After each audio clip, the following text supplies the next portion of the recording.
Alright, so the battery finally showed up in the mail. This thing took a little bit longer to ship than the motor, but whatever, it's finally here. Now, I do need to make some type of enclosure for this thing, for this battery to fit into, so therefore we can bolt it to the frame. I'm going to make this enclosure out of aluminum, so therefore it's more lightweight, because this battery weighs a lot, this motor weighs a lot. I am also going to make the enclosure bigger, so therefore we can stuff all the wiring on the inside, so therefore we're not just having just a bunch of wires sticking out everywhere.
Alright, moment of truth. I'm gonna plug this thing in and hope it doesn't blow up in my face. Everything's wired up and it's off the retire in case this thing goes nuts. It's not gonna shoot off the table. Hopefully there's no giant sparks when I plug this thing in.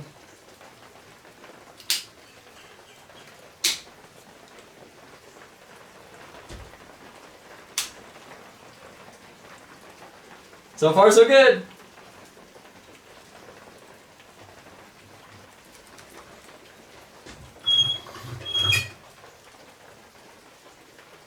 What's going on? Oh, I see a pin fell out. That's nice. What is it for?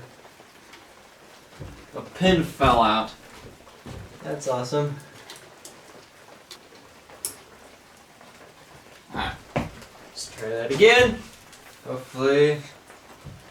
Come on! This thing better work.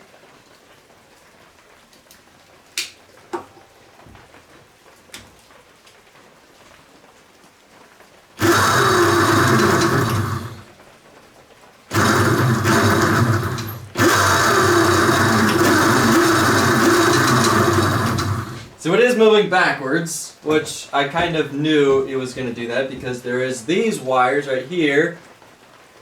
You have to, these are the reverse wires, so let me clip these, put them together, hopefully no sparks, and now it should go forward.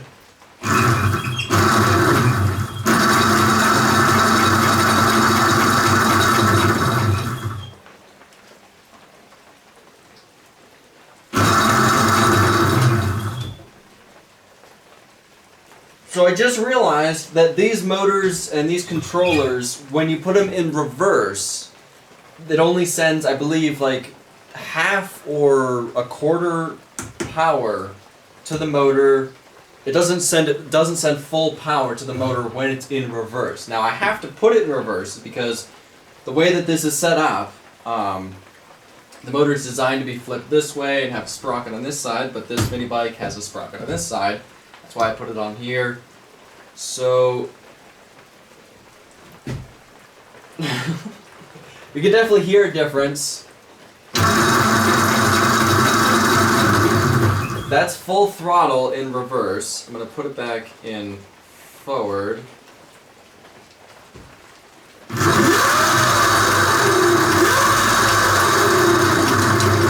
And that's not even close to full throttle. So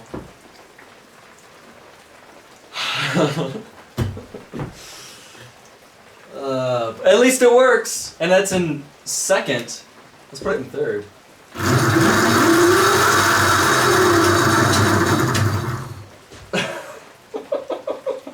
This thing's gonna be pretty mean. So, okay, so I could try and figure out what wires to switch, because this is a I think it's three-phase motor. There's 3 wires going to the motor. I could just try and figure out which wires to swap to try and get the motor just to go backwards, so we don't have to put it in reverse through the controller. So, crap. Or, worst case, I can just swap this motor around, swap the tire around, have the chain on this side, have the brake on this side. That wouldn't be the end of the world, but let me see if I can swap the wires around. Alright, so I swapped a couple wires around on the motor and also on the Hall sensor, so hopefully I did it correctly. I watched a video that was not in English, so hopefully it was correct. Let's find out. Hopefully nothing blows up.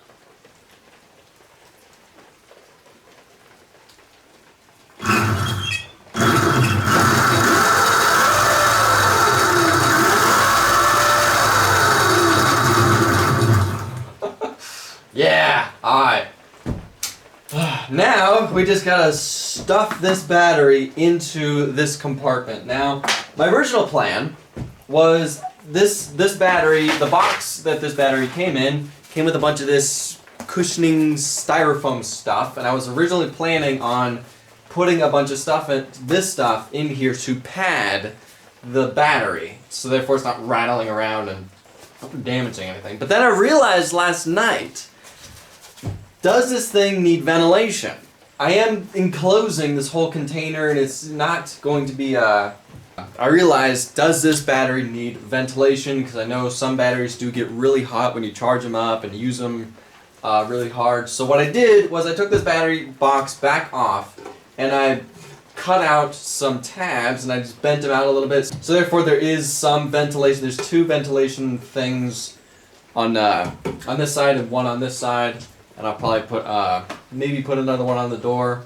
But I'm also not going to be using this because I think this would melt. I do have some plastic stuff that I'll put in between, because I don't want this thing against aluminum, I don't want it against metal, and I do want it to where it's not rattling around in there, so I am going to take some like plastic stuff and get it to nestle really nicely inside the battery box so it's not rattling around and it's not pushing up against all the wiring.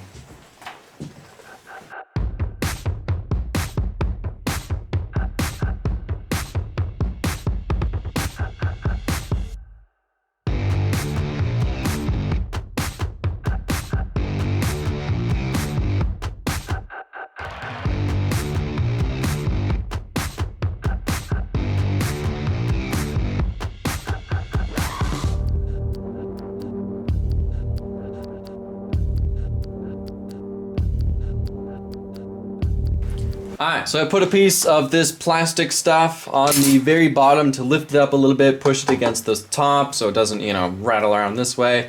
Then I put a bunch of these spacers right here on the bottom just to keep it from, just to hold it in place a lot more. And right now this thing it's pretty solid in here, it's not going anywhere. So for now I'm going to leave the cover off so I can always, just check if this thing gets hot or not, if I'm charging it or running it for a little bit. But, I'd say for right now, the wiring is pretty much done.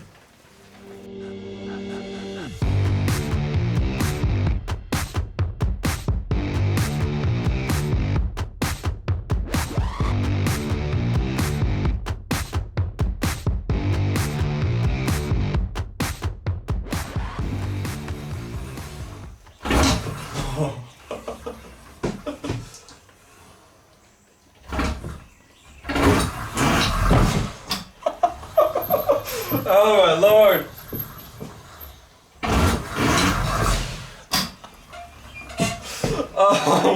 And this is on first.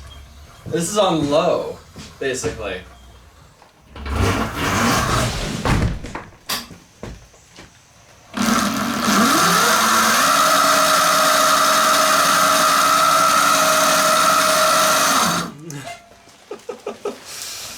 Ooh, the lovely smell of tire smoke.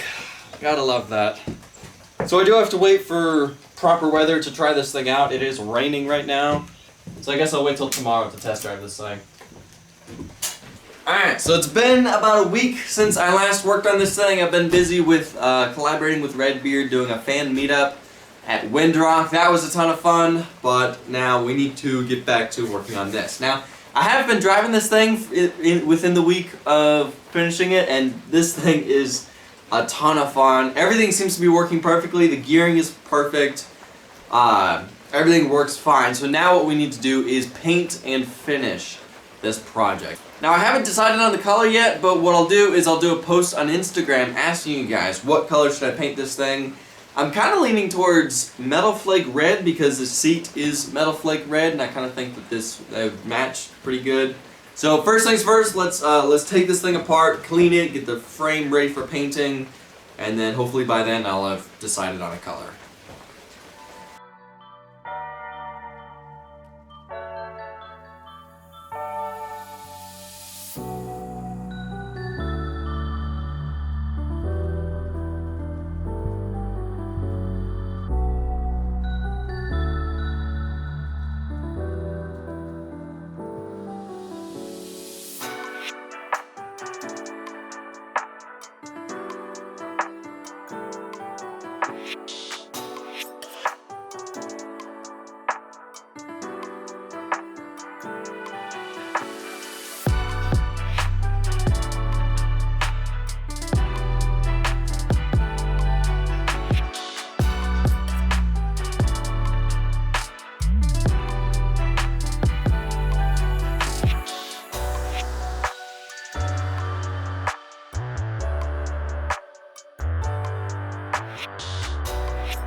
man.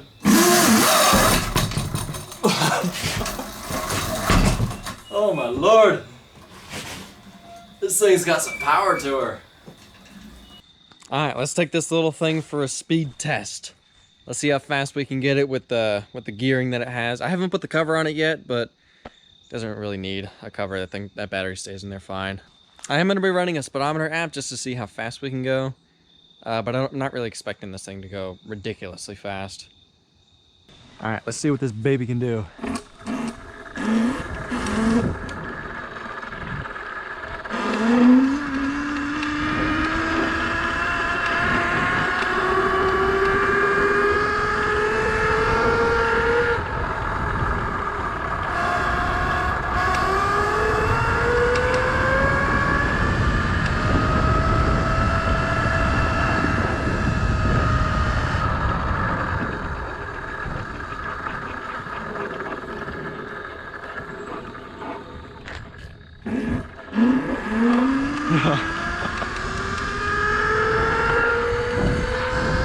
Come on!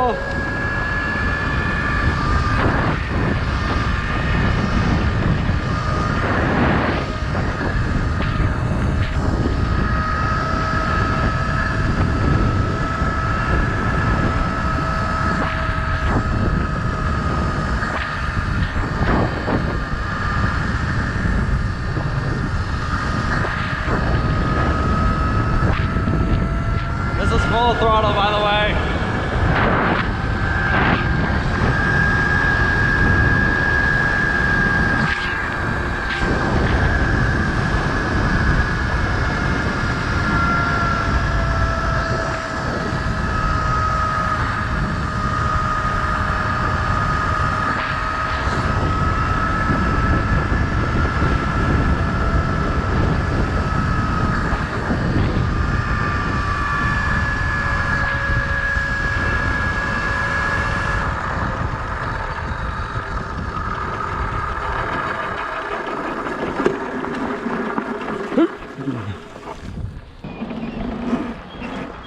This thing's got some torque to it. Right, here we go.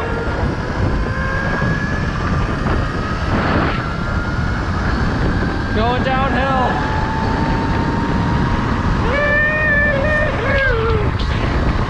This thing's got some speed.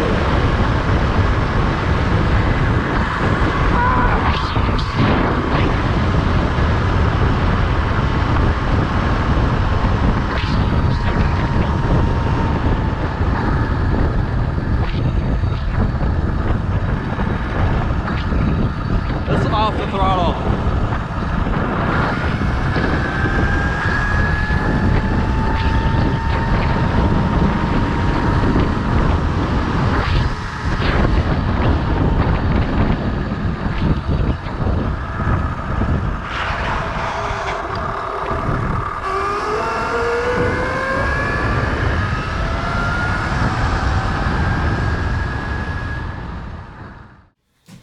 Alright, so I reviewed the footage of the speedometer app, and this thing topped out at 39 miles an hour, but I think that was going downhill, so it doesn't really count. I think it's safe to say that this thing's top speed on a level, flat road is around 35 miles an hour, which is not bad. It's not bad for like a 2.5 horsepower electric motor, so it's not terrible for how small this thing is. I was kind of hoping, I'll be honest, I was a little hoping that this thing was gonna have a little bit more top speed, but we can change the gearing, but I'm deciding not to just because it does kind of bog down a little bit on these pretty steep hills that I live around. So I think let's leave the gearing how it is. It's plenty fast. We can always make it faster if we want to, but I don't really want to. And there's plenty of torque when it's going from like 0 to 5. But after 5 miles an hour, it feels like that torque like drops off to almost nothing, and then it's mostly just top speed of the motor. So I think the gearing is fine. Let's leave it how it is. I did decide to not paint the aluminum battery box just because it does match the electric motor. I think it looks fine. Doesn't really need painting. I really like the paint job. I think it turned out pretty awesome. But I guess that's it for this video. We did a test drive. We showed everything. Don't forget, links in the description below for the mini bike kit from Go Power Sports. Also, links for the electric motor from Amazon, the battery from eBay, links for that stuff as well. Definitely go check out the links for the mini bike kit. Really helps my channel out.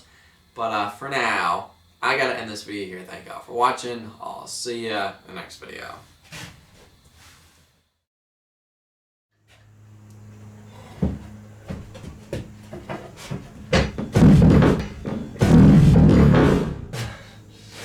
Ow! Oh, that landed right on my foot. Stupid bricks.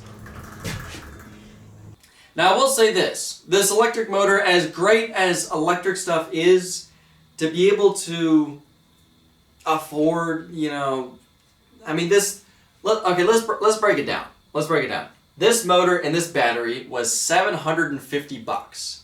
And this electric motor is what, like 2.5 horsepower? You can get a Tillotson engine for, I think it's like $190 or something like that. And that comes stock 10 horsepower. A Tillotson engine will last maybe 4 or 5 hours, depending on how much throttle you're using on a full tank. This thing will last only an hour, wide open throttle. Takes about 4 or 5 hours to charge. Tillotson engine takes like 30 seconds to fill the gas tank back up. You get more top speed on a Tillotson engine. This only goes like 35 miles an hour. Tillotson engine, you can go have more power, it's faster. So comparing electric with gas price, this thing is way too much, and it's like a little bit more than half of the performance of a gasoline engine. And then gasoline, it's, you know, way cheaper. Yes, it is loud. Yes, it is, you know, as far as performance, costs, and everything, once you break it all down, it's a lot more money for something that's not even close to the similar performance of a Tillotson engine or a Predator engine. Gasoline, just nowadays, is so much better compared to cost. So, as cool as this thing is, it is a lot of money, and it's not as fast, doesn't last as long, not as much speed, and all like, I don't know. But then again, everybody says electric is the future, and you just, I don't know. I don't see it. I don't like electric.